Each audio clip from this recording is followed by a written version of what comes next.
কাজ শক্তি উপপাদ্য বা হচ্ছে ওয়ার্ক এনার্জি থিওরাম অনুসারে আমরা কি জানি যে কোনো বস্তুর উপরে প্রযুক্ত মোট কাজ তার গতিশক্তির পরিবর্তনের সমান। অর্থাৎ আমরা লিখতে পারি যদি কোনো একটা বস্তুকে যদি আমরা বল প্রয়োগ করি এবং তার ফলে যদি তার একটা এস পরিমাণ সরণ হয়, তাহলে কাজ বলতে এখানে আমরা মোট কাজ বলতে কি বুঝতেছি এই এরিয়াটার মধ্যে W=Fs। আর এখানে আরেকটা ঘটনা ঘটতেছে, তা হচ্ছে যে তার ইনিশিয়াল ভ্যালোসিটি ইউটা এখানে এস সময় পর্যন্ত অর্থাৎ এস ডিস্টেন্স পর্যন্ত আমরা যদি বল প্রয়োগ করি তাহলে এটা ভি হয়ে যায় বা ফাইনাল ভ্যালোসিটিতে রূপান্তরিত হয়ে যায়। তো এখানে তার ভ্যালোসিটি বা আদিবেগ যখন ইউ ছিল তখন হচ্ছে যে গতিশক্তির মানটা কত ছিল, U1 আমরা লিখতে পারি যে হাফ এম ইউ স্কোয়ার। আর হচ্ছে তার বেগটা যখন হচ্ছে ভি হয়ে যায় তখন হচ্ছে গতিশক্তির মানটা কত পাচ্ছি আমরা, E2 আমরা পাচ্ছি হাফ এম ভি স্কোয়ার। এখানে যে গতিশক্তির পরিবর্তনটা পাচ্ছি যে তাকে যখন বল প্রয়োগ করা শুরু হয় তখন তার ইনিশিয়াল ভ্যালোসিটি বা আদিবেগের মানটা 0 ছিল বা ধরলাম কিছু একটা ছিল, যার কারণে তার গতিশক্তির মানটা ছিল হাফ এম ইউ স্কোয়ার। আর হচ্ছে যে এস সময় পর্যন্ত আমরা যদি এফ বল প্রয়োগ করি তাহলে তার বেগটা পরিবর্তিত হয়ে ভি বা ফাইনাল ভ্যালোসিটি কত হচ্ছে, ভি হচ্ছে, যার ফলে আমরা গতিশক্তির মান কত পাচ্ছি যে half M V square.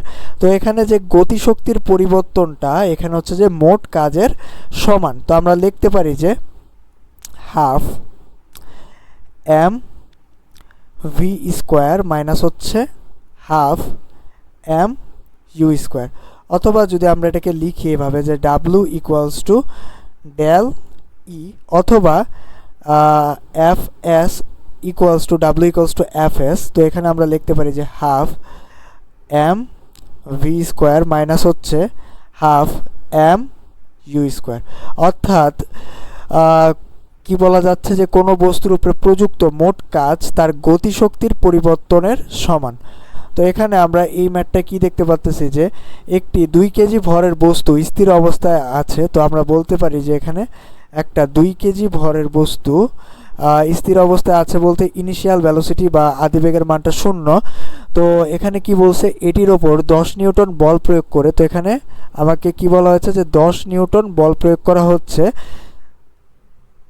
10 Newton বল 5 মিটার প্রয়োগ করা হলো। তো এখানে 5 মিটার পর্যন্ত আমাকে 10 নিউটন বল প্রয়োগ করা হয়েছে।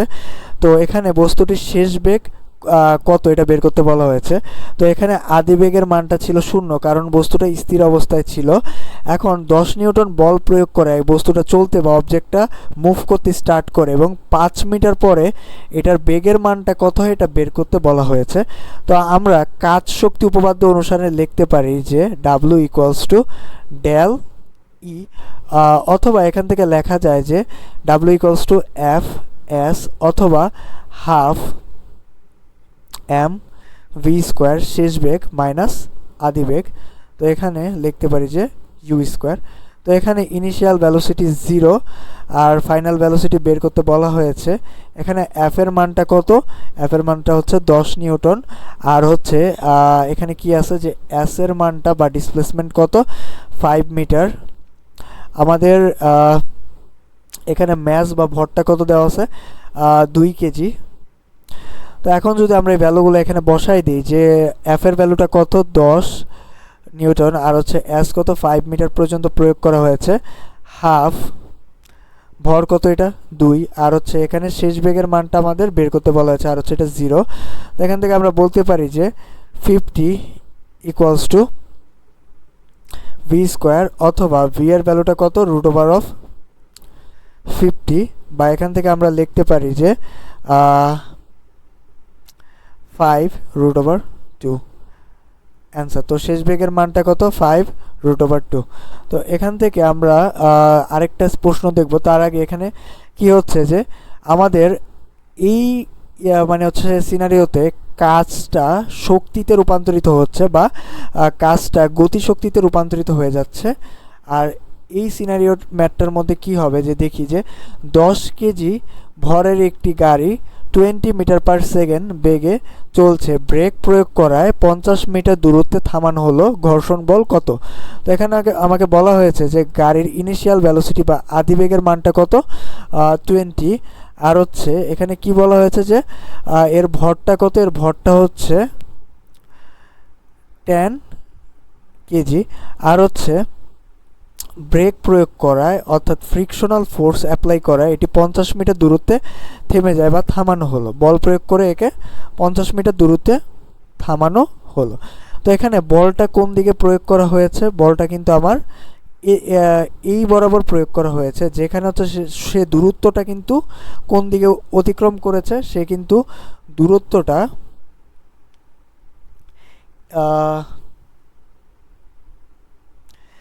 দূরত্বটা এই দিক বরাবর অতিক্রম করেছে। তাহলে আমরা বলতে পারি যে এখানে কাজটা সম্পাদিত হয়েছে তা প্রযুক্ত বলের বিপরীত দিকে কাজ সম্পাদিত হয়েছে।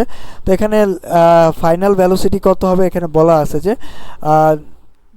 50 মিটার দূরত্বে গাড়িটাকে থামানো হলো, তো ফাইনাল ভ্যালোসিটি 0 হয়ে যাবে, কারণ 50 মিটার অতিক্রম করার পরে গাড়িটা থেমে যাবে। তো এখানে আমরা বলতে পারি যে গতিশক্তির পরিবর্তনটা এখানে কাজে রূপান্তরিত হয়েছে, অর্থাৎ এখানে কি লেখা যায় যে হাফ mv² মাইনাস হচ্ছে half mu² equals to fs। তো এখানে বস্তুটা গাড়িটা যে গতিতে চলতেছিল এটা কি হয়ে গেল, থেমে গেল, অর্থাৎ গাড়িটা থেমে এখানে হচ্ছে যে কি হয়ে গেল, যে গতিশক্তিটা কাজে রূপান্তরিত হয়ে গেল, অর্থাৎ বাধা দানকারী বল যেদিকে প্রয়োগ করা হয়েছে তার বিপরীত দিকে কাজ সম্পাদিত হয়েছে।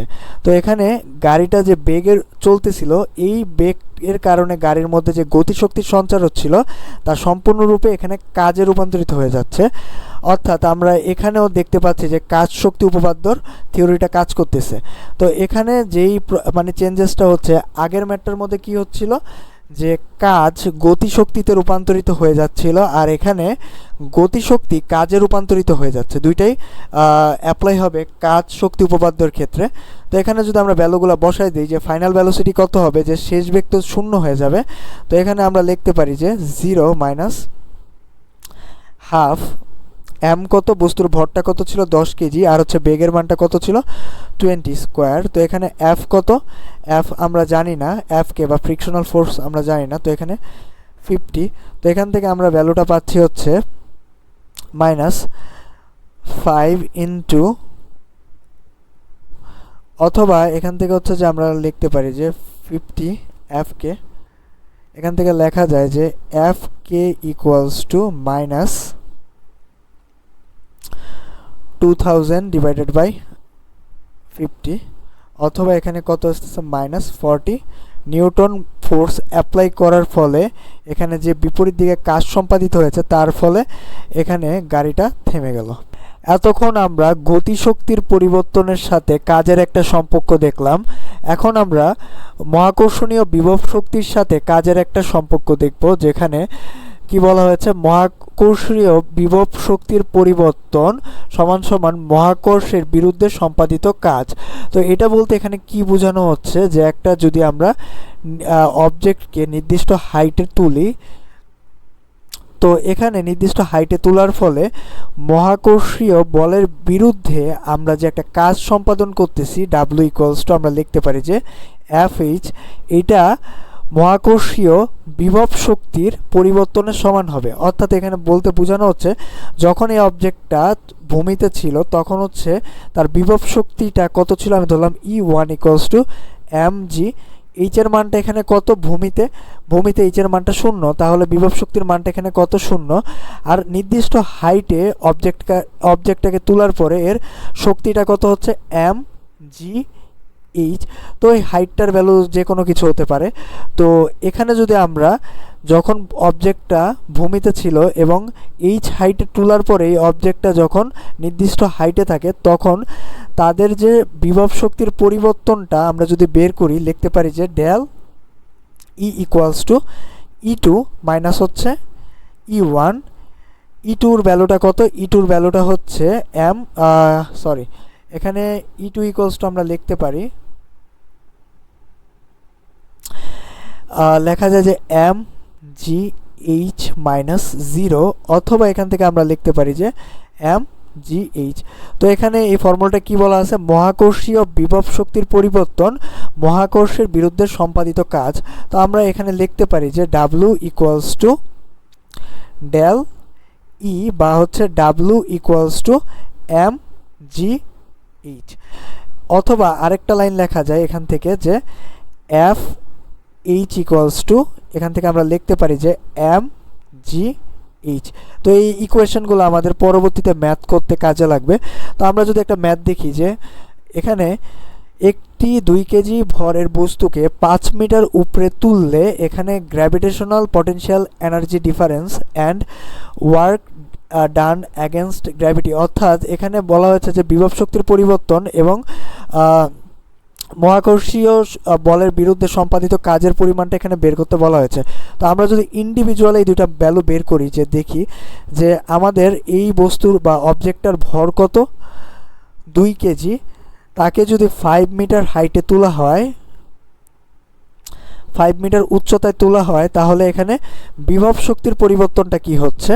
তো E1 বা হচ্ছে আমরা যে ধরি যে ভূমিতে বিভব শক্তির ভ্যালুটা কত ছিল, ভূমিতে বিভব শক্তির মানটা কত হবে, 0 হবে।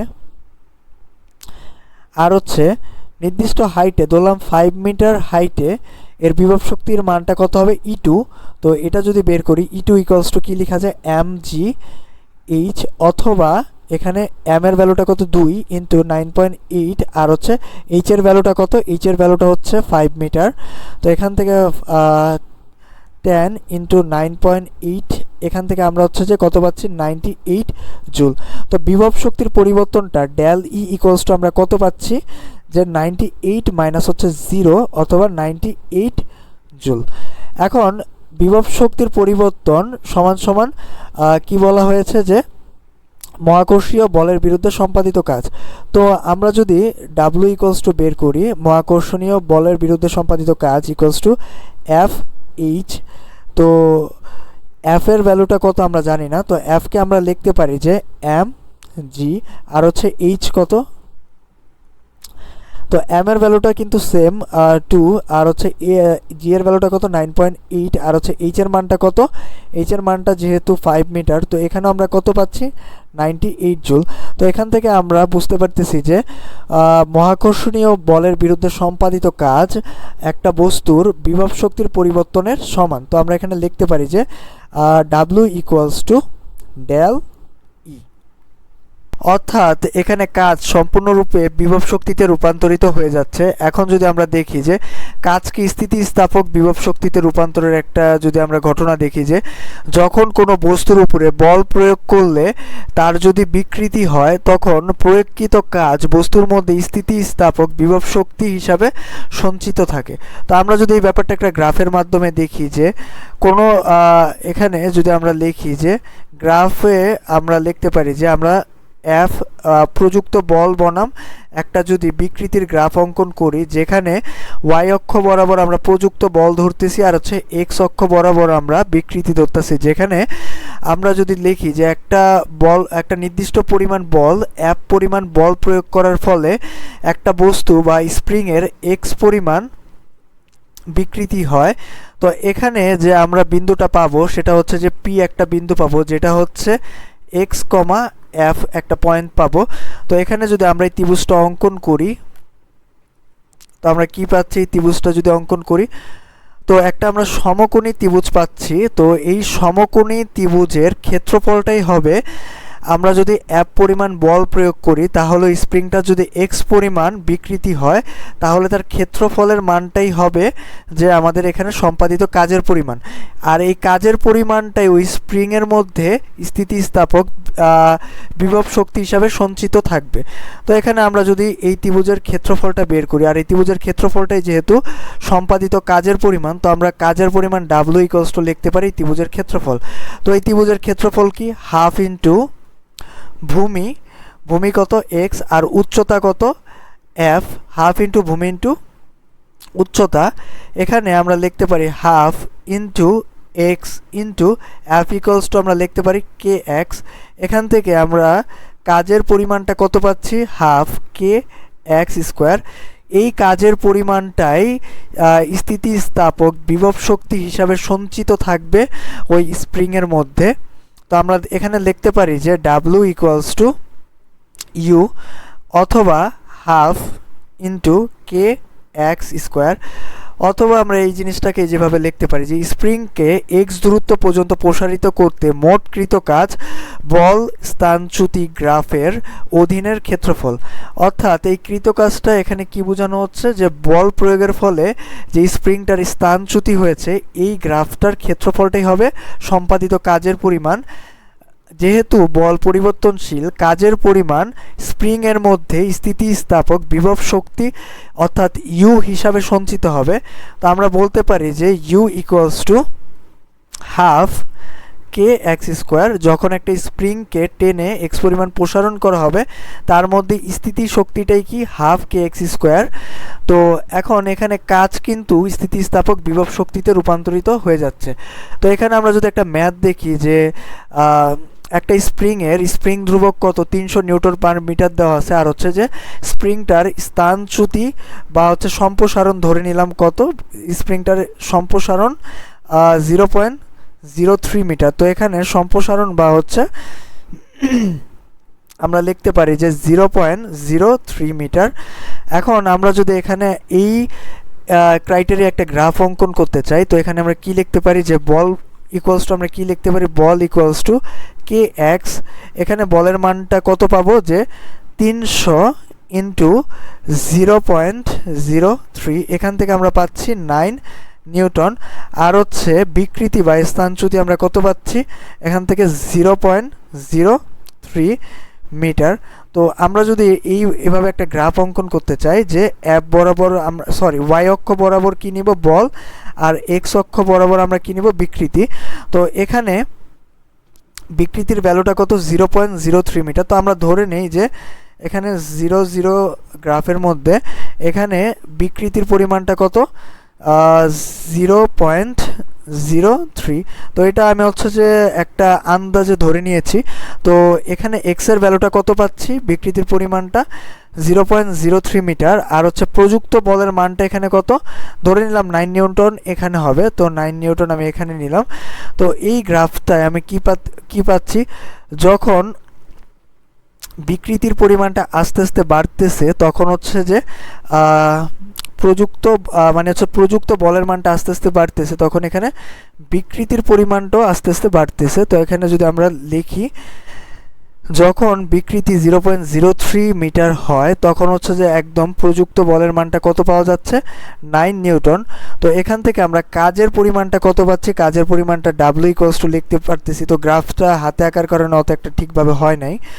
তো এখানে আমরা লিখতে পারি যে হাফ ইন্টু এখানে বিকৃতির পরিমাণটা কত, 0.03, অর্থাৎ আর হচ্ছে যে প্রযুক্ত বলের মানটা কত, 9 নিউটন। তো এখান থেকে আমরা ক্যালকুলেশন করে পাচ্ছি